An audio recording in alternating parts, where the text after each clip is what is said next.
আরকাম ইবনে আবিল আরকাম একজন তরুণ সাহাবী, মাত্র 16 বছর বয়সে তিনি ইসলাম ধর্ম গ্রহণ করেছিলেন। তার একটা ঘরের একটা বড় অংশ তিনি রাসূল সাল্লাল্লাহু আলাইহি ওয়াসাল্লামের তালিমের জন্য ডেডিকেট করেছিলেন, এবং সেটাই ইসলামের প্রথম বিশ্ববিদ্যালয় হিসেবে স্বীকৃত, দারুল আরকাম। এবং মজার ব্যাপার হচ্ছে, ওনার ঘরটা সিলেক্ট করার পেছনে স্ট্র্যাটেজিক অনেক কারণ ছিল। কারণ সে ছিল বানু মাখজুম গোত্রের, মানে কোরাইশের শত্রু, কোরাইশের রাইভাল ছিল বানি মাখজুম। রাসূল সাল্লাল্লাহু আলাইহি ওয়াসাল্লাম ছিলেন কোন বংশের? বলেন তো সবাই, কোন বংশের? কুরাইশ বংশের। আর আবু জাহাল ছিল কোন বংশের? না, সে বানু মাখজুম থেকে ছিল। So Banu Makhzum was the rival of Quraish. তারা ছিল কুরাইশদের সাথে একটা হাড্ডাহাড্ডি লড়াই, শত্রুর মতো আর কি। তো রাসূল সাল্লাল্লাহু আলাইহি ওয়াসাল্লাম কুরাইশি কারো ঘর বেছে নেন নাই, বরং বানু মাখজুম গোত্রের এক তরুণ আরকাম, তার ঘরটা তিনি বেছে নিয়েছিলেন। এবং স্ট্র্যাটেজিক্যালি এত চমৎকার একটা পজিশনে ছিল, মাত্র 130 মিটার ডিস্টেন্স ছিল কাবা থেকে। কাবা থেকে 130 মিটার দক্ষিণ পূর্বে এই আরকাম রাদিয়াল্লাহু তাআলা আনহুর ঘর ছিল। ফলে এই ঘরে যদি তিনি গ্যাদারিং করেন, কেউ আর সন্দেহ করবে না, যেহেতু এটা বানু মাখজুম গোত্রের একজন যুবকের ঘর। আল্লাহু আকবার। রাসূল সাল্লাল্লাহু আলাইহি ওয়াসাল্লাম এই দারুল আরকামে বসেই বেসিক্যালি তিনি এই কোরআনের তালিম, এই শিক্ষা, এই পাঠদান মক্কাতে সেন্টার বেস তিনি শুরু করেছিলেন। এবং মদিনায় যদি আমরা দেখি, মদিনা তো মসজিদে নববী নির্মাণের পরপরই মসজিদে নববীর একেবারে পেছন দিকে, এই হলরুমের পেছন দিকে যেরকম একটা জায়গা ছাউনির মতো, মসজিদে নববীর ঠিক পেছনে খেজুরের ডাল দিয়ে, খেজুরের পাতা দিয়ে ছাউনি দিয়ে একটা জায়গা তিনি করেছিলেন, যেটাকে আমরা আহলে সুফার সেন্টার হিসেবে জানি। মদিনায় তিনি সুফা ইউনিভার্সিটি প্রতিষ্ঠা করেছিলেন। তাহলে মক্কায় তিনি কোরআনের তালিম দিতেন দারুল আরকাম থেকে, আর মদিনায় যেয়ে তিনি আহলে সুফাদেরকে সেই সুফা এরিয়াতে, সেখানে তিনি কোরআনের তালিম দিতেন। এবং সেখানে প্রায় 400 জন দরিদ্র মুহাজির সাহাবী সেখানে বসে কোরআনের হেফজ করত, রাসূল সাল্লাল্লাহু আলাইহি ওয়াসাল্লামকে বিভিন্ন বিষয়ে জিজ্ঞেস করত। ইসলামের বুনিয়াদি শিক্ষা, the basic of the basics of Islam, আহলে সুফার সাহাবারা সেখানে দুনিয়ার সব কিছুকে স্যাক্রিফাইস করে দিয়ে সেখানে ওনারা রাসূল সাল্লাল্লাহু আলাইহি ওয়াসাল্লামের কাছ থেকে তালিম গ্রহণ করতেন। এবং দূর দূরান্ত থেকে আগন্তুক সাহাবারা যখন আসতো, তারাও এখানে থাকতো, যেহেতু 400 জন থাকার মতো একটা প্লেস। রাসূল সাল্লাল্লাহু আলাইহি ওয়াসাল্লামকে তারা দিনের খুঁটিনাটি বিষয় জিজ্ঞেস করতেন। এবং সালাত শেষে এরকম অনেক হাদিস পাওয়া যায় যে রাসূল সাল্লাল্লাহু আলাইহি ওয়াসাল্লাম আহলে সুফার সাহাবীদের সাথে ওখানে বসেছেন, তাদের সাথে গল্প করেছেন, তাদের প্রশ্নের বিভিন্ন উত্তর দিয়েছেন। তাহলে সেন্টার বেস শিক্ষাদান, এটা কিন্তু রাসূল সাল্লাল্লাহু আলাইহি ওয়াসাল্লামের জীবনী থেকে আমরা দেখেছি।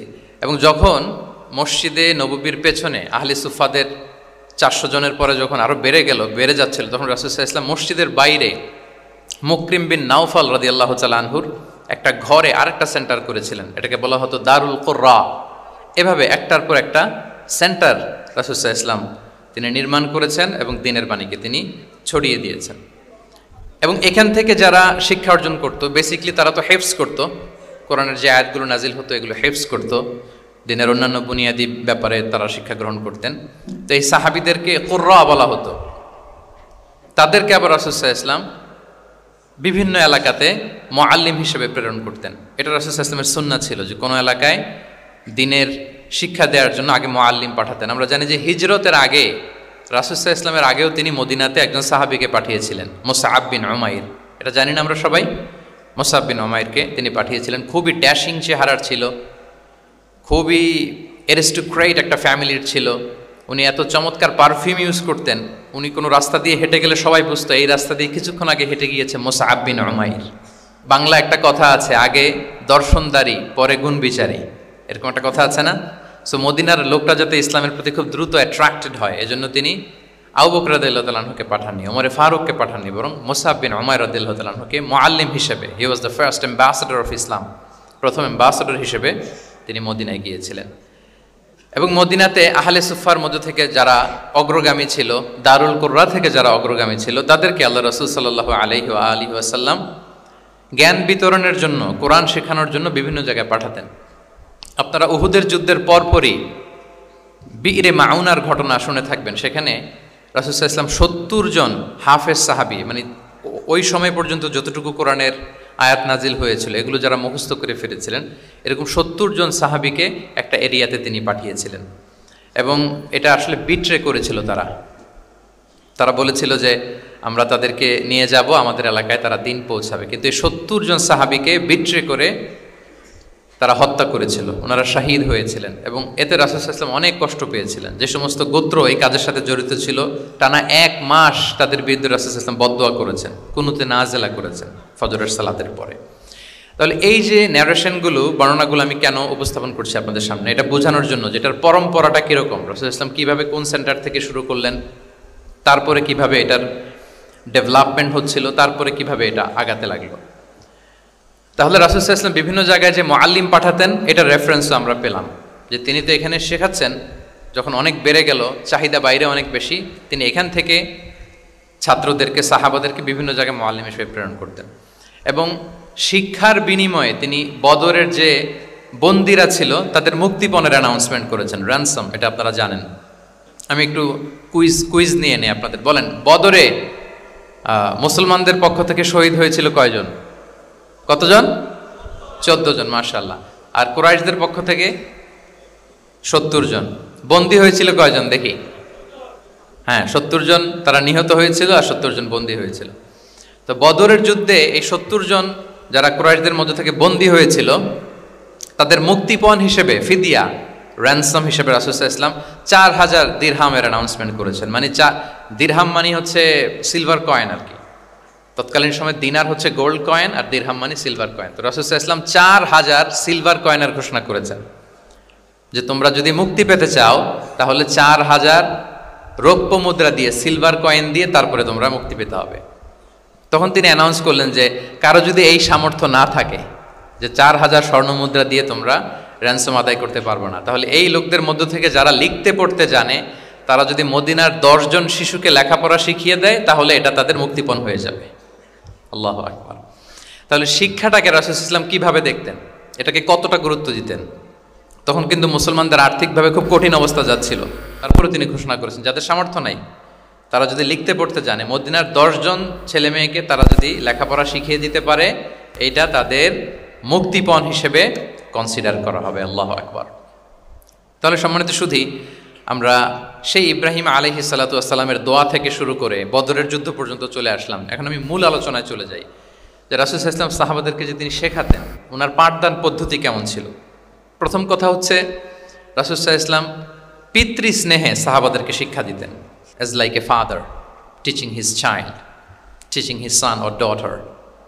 পরম মমতায় বাবা যেমনি তার সন্তানকে পরম যত্নে, পরম আদরে, পরম মমতায় শেখায়, ভুল ধরিয়ে দেয়, সংশোধন করে দেয়, আল্লাহ রাসূল সাল্লাল্লাহু আলাইহি ওয়া আলিহি ওয়াসাল্লাম সন্তানকে যেমনি বাবা পরম মমতায় আদর করে শেখায় ঠিক সেভাবে শেখাতেন। এবং তিনি বলেছেন যে ইন্নামা আনা লাকুম বিমানজিলাতিল ওয়ালিদি উআল্লিমুকুম, নিশ্চয় আমি তোমাদের বাবার মতো, বাবা যেমনি ছেলে মেয়েদেরকে শেখায়।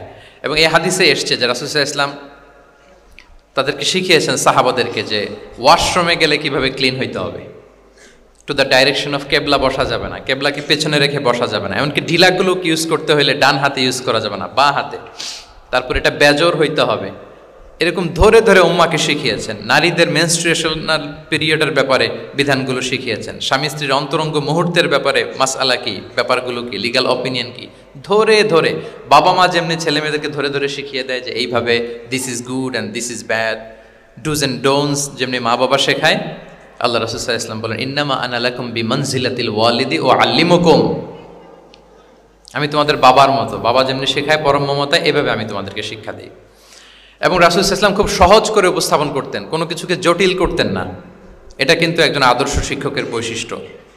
মানে as easier as you can, যত সহজ করে আপনি আপনার প্রেজেন্টেশনটা করতে পারবেন তত বেশি আপনার শিক্ষার্থীরা আপনার কাছ থেকে ওই মেসেজ, ওই শিক্ষা, সেটা, ওই বার্তাটা তারা গ্রহণ করতে পারবে। এবং সহিহ মুসলিমের হাদিস, আল্লাহ রাসূল সাল্লাল্লাহু আলাইহি ওয়াসাল্লাম তিনি বলেন ইন্নাল্লাহা লাম ইয়াবআসনি মুআন্নিতান ওয়ালা মুতাআন্নিতান ওয়ালাকিন বাআসানি মুআল্লিমান মুয়াসসিরান।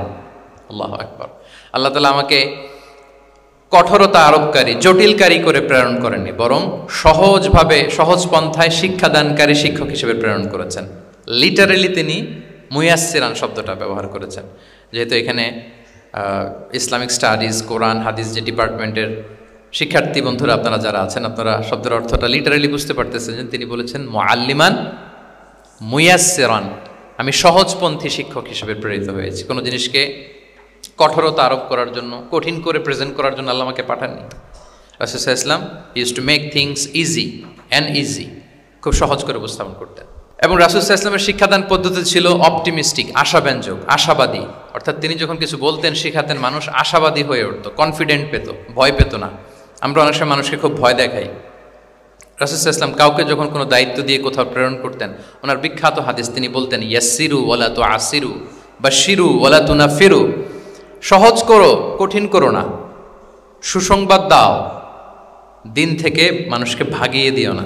মানে আমাদের প্রেজেন্টেশন যেন এমন না হয় যে আমাদের কথা শুনে মানুষ ভাগে, কাছে কাছে আসে না, বরং এমনভাবে প্রেজেন্টেশন করো যাতে মানুষ কাছে আসে, কমফোর্ট ফিল করে, ওইটাকে রিসিভ করে এবং জীবনের সাথে সে অ্যাডজাস্ট করতে পারে।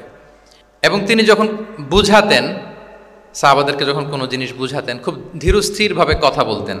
কখনো কথা বলার ক্ষেত্রে রাশিং করতেন না, তাড়াহুড়ো করতেন না, নেভার এভার।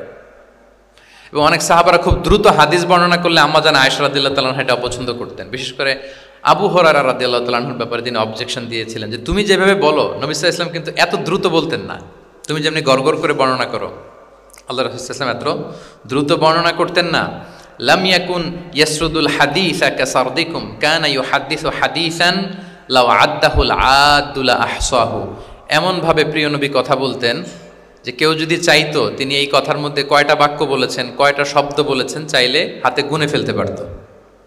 এত প্রেসাইজ এন্ড ক্লিয়ার ছিল। তিনি কয়টা বাক্য বললেন এই বক্তব্যে, কয়টা শব্দ বললেন, এটাও গুনে ফেলা যেত। আল্লাহু আকবার। কানা ইয়াতাকাল্লামু বিকালামিন বাইনাহু ফাসলুন ইয়াহফাযুহু মান জালাসা ইলাইহি। এবং কথা বলতে বলতে মাঝখানে পজ দিতেন, মানে একটু থামতেন, ফলে যারা শুনতো তারা একেবারে মুখস্থই করে ফেলতে পারত। আল্লাহু আকবার। এটা কিন্তু একজন আদর্শ শিক্ষকের বৈশিষ্ট্য, যে যখন আমরা ক্লাস নিব, যখন আমরা বুঝাবো, খুব ধীরস্থিরভাবে আমি কথা বলবো, মাঝে মাঝে পজ দিব। রাসূল সাল্লাল্লাহু আলাইহি ওয়াসাল্লাম পজ দিতেন, থামতেন, যাতে ছাত্ররা নিতে পারে। সব শিক্ষার্থীদের এক ধরনের ক্যাপাসিটি না, ক্যাপাসিটি ইস্যু নিয়ে আমি সামনে কথা বলতেছি ইনশাআল্লাহ। তো তাহলে এইভাবে তিনি বেসিকলি তালিম দিতেন বা প্রেজেন্ট করতেন। আচ্ছা, শিক্ষা দেওয়ার ক্ষেত্রে দুইটা ধরন ছিল রাসূল সাল্লাল্লাহু আলাইহি ওয়াসাল্লামের। কখনো হয়তো ওয়ান অন ওয়ান মিটিং, একজন সাহাবীকে টার্গেট করে তাকে কিছু শেখাচ্ছেন, জানাচ্ছেন বা বলছেন। আবার কখনো একজন না, একাধিক সাহাবী বা অনেক সাহাবীদেরকে, অনেক মানুষকে তিনি অ্যাড্রেস করছেন। তাহলে এই দুইভাবে তিনি অ্যাড্রেস করতেন। এক নম্বর হচ্ছে প্রাইভেট লার্নিং সেশন, আর একটা হচ্ছে পাবলিক লার্নিং সেশন। দুইটাই রাসূল সাল্লাল্লাহু আলাইহি ওয়াসাল্লামের সিরা যদি আপনি স্ক্যানিং করেন আপনি পাবেন। প্রাইভেটলি এরকম অনেক হাদিস পাওয়া যায়, যে হাদিসগুলোতে দেখা যায় যে রাসূল সাল্লাল্লাহু আলাইহি ওয়াসাল্লাম ওয়ান অন ওয়ান মিটিং করেছেন, শুধু একজনকে কিছু শেখাচ্ছে। এটা স্পেশালি হতো যখন তিনি কারোর সাথে রাইড শেয়ার করতেন। রাইড অর্থাৎ তিনি উটে ছিলেন, উটের পেছনে আরেকজন সাহাবী বসা, তিনি গাধার উপরে বসা, পেছনে আরেক সাহাবী বসা, তিনি খচ্চরের উপর বসা, আরেক সাহাবী বসা। যখন তিনি রাইড শেয়ার করতেন, এরকম ভুরি ভুরি হাদিস আপনারা পাবেন যে মুআয ইবনে জাবাল বলতেছে যে কুনতু রদিফা রাসূলিল্লাহ, কুনতু খালফা রাসূলিল্লাহ। আমরা একবার আল্লাহ রাসূল সাল্লাল্লাহু আলাইহি ওয়াসাল্লামের সাথে আমি একবার উটের পেছনে বসা ছিলাম। আব্দুল ইবনে আব্বাস বলতেছেন আমি উটের পেছনে বসা ছিলাম। ফদল ইবনে আব্বাস বলতেছেন আমি একবার একটা খচ্চরের পেছনে বসা ছিলাম। when he was sharing his riding যখন শেয়ার করতেন, ওই মুহূর্তগুলোতে এমন চমৎকার চমৎকার কিছু বার্তা রাসূল সাল্লাল্লাহু আলাইহি ওয়াসাল্লাম ওই সাহাবীদেরকে দিয়েছেন, যেগুলো আমরা হাদিস গ্রন্থগুলোতে পড়ে অবাক হয়ে যাই। তাহলে এক নাম্বার হচ্ছে private learning session, one on one meeting, যেটা one to one conversation, very interactive. এটা অন্য কেউ নাই, একজন সাহাবীকে কিছু বলছেন, একজনের সাথে বসা। আচ্ছা, এরকম একটা ছোট্ট হাদিস যদি শেয়ার করি, আব্দুল্লাহ ইবনে আব্বাস রাদিয়াল্লাহু তাআলা আনহু উনি বলেন কুনতু খালফা রাসূলিল্লাহি সাল্লাল্লাহু আলাইহি ওয়াসাল্লাম ইয়াওমান। একদিন আমি, এই যে দেখেন বর্ণনা ভঙ্গি কেমন, একদিন আমি রাসূল সাল্লাল্লাহু আলাইহি ওয়াসাল্লামের পেছনে বসা, মানে কোন একটা ওটের উপর বা গাধার উপরে বসা। ফাকালা, তিনি বললেন ইয়া গোলাম, হে কিশোর। রাসূল সাল্লাল্লাহু আলাইহি ওয়াসাল্লামের শব্দ চয়নগুলো অসাধারণ। আমরা অনেক হাদিস আজকে শেয়ার করার চেষ্টা করব, আপনি বাক্য চয়ন